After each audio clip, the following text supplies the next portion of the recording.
Good morning mga kabayan, welcome po muli sa ating latest update rito po sa Package B sa may Barangay Palma, Alaminos, Laguna. So masisilayan po natin mga kabayan, dati po last update natin rito last 2 weeks no or 3 weeks ay wala pa yung mga heavy equipment dyan sa baba. So gagawa pala sila dyan mga kabayan ng overpass no dahil sa tapat ng ating kamera, mayroong mga barangay dyan mga kabayan sa looban. So ngayon, ito na gagawin na nila yung mismong tulay or overpass dyan sa baba natin. Patawid rito sa alignment ng SLEX TR4, Package B. Ayan na po yung mga rebars sa baba natin mga kabayan. Kitang-kita na po natin yan para yan sa gagawing tulay dyan. So yan na po ang progress dito. So maya-maya konti pupuntahan din po natin mga kabayan yung mismong ginagawang tulay. Rito lang din po malapit rin sa Barangay Palma or yung tulay doon ay parang boundary yun ng Barangay Palma at Barangay San Miguel, Alaminos, Laguna pa rin po mga kabayan. So masisilayan po natin yung progress rin sa Package B. Sa Package B po mga kabayan, ito na lamang po yung putol. Dito sa may Barangay Palma, doon sa unahan may tulay na malapit na rin po bubuhusan. Pupuntahan natin, silipin natin ngayon kung nalatag na ba yung girder. Yung pangatlo doon sa Barangay Santa Veronica dahil gagawa sila roon mga kabayan ng overpass dahil po sa may mga barangay rin po doon sa looban. Pero maliliit lang na overpass mga kabayan para lang po sa mga barangay road. So ayan po, enjoy po. Yan, sa unahan masisilayan na po natin yung tulay na ginagawa sa ngayon dito sa Barangay Palma or San Miguel no. Hindi po natin alam dyan mga bayan kung ano talaga yung tulay na yan. Kung sako pa ba yan sa Barangay Palma, medyo malayo na eh. Yang area na yan ay malapit-lapit na rin ho sa mismong Barangay San Miguel, Alaminos, Laguna. So ayan na po mga bayan, ayan po, masisilayan natin sa baba, putol pa yan no. Dahil ayan po mga bayan yung mismong mga girder ay nailatag na. Nung last din po nating punta rin ay yung mga girder ay nasa unahan pa. Pero ngayon ay ayan po, naipatong na lahat. Sayang hindi natin nakuha noong kinabit dyan no. So ayan na po mga bayan. So baga dito sa Package B, ito na lamang po ang medyo malaki-laking trabaho. Pero at least nailatag na rin po yung girder. Mabilis na lamang po gagawin niya ang paglatag dyan ng concrete cement at siyempre bago latagan, lagyan pa ng sapin sa ilalim no. So ayan po yung tulay sa bandang kanan natin mga bayan na may butas.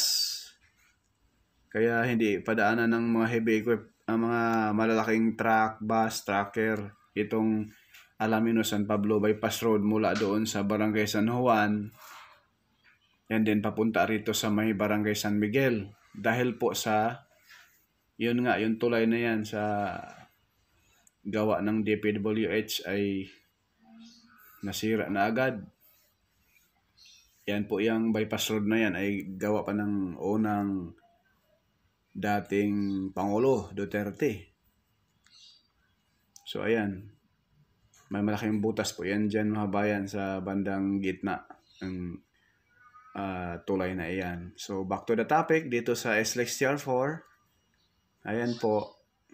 So ito na lamang po ang hindi na mga bayan. Baga, ito na lang po ang medyo malaki-laking trabaho itong Package B dito sa itong tulay na ginagawa ngayon sa Barangay Palma or Barangay San Miguel no. Boundary po siguro ito mga kabayan. Comment po down below sa may alam yung itong tulay na ginagawa rito, kung sako pa ba ito sa Barangay Palma or Barangay San Miguel na. So ayan po mga kabayan, napakaganda tingnan naman yung ating kapaligiran dito sa probinsya ng Alaminos, Laguna, no? Talagang hitik na hitik sa napakaraming puno. Pero yung mga puno na yun mga kabayan, halos mga rambutan yan. Kukunti lang yung puno na na ibang puno, no? Niyog, mga saging. Kadalasan ho, rambutan talaga. Tsaka lanchones mga kabayan. Yan po ang kahiligan rito sa probinsya ng Alaminos, San Pablo. Masisilayan din po ninyo yan mga kabayan once na matapos na po yung bypass road rito sa Alaminos, San Pablo bypass road mula sa may Barangay San Juan hanggang doon sa Barangay San Vicente. Talagang napakaraming puno ng rambutan at lanchones mga kabayan. Makikita rin ninyo yan, masisilayan ninyo yan once na matapos na po yung tulay doon na ginagawa sa Barangay San Miguel, San Pablo City, Laguna. May mga rough road pa po doon mga bayan ha. So ayan po yung baba natin. Pinakita ko sa inyo ulit para klarong-klaro yung ating video. Comment po kayo mga bayan kung ang ating drone shot ay hindi ba maganda or magalaw ba. Wag ho kayong mahiyang magpuna ni Purkay Studio. Open-minded po tayo. Hindi po tayo gaya sa iba na pagpunain ay magalit na. Mas maganda may magpuna mga bayan para mas maayos pa natin yung ating pag-vlog, ano? So ayan po, napakaganda tingnan. Medyo hindi nga lang maganda ang panahon ngayon dahil galing pa tayo sa bagyo. Andyan ba yung bagyong Inong ba yun? Imong?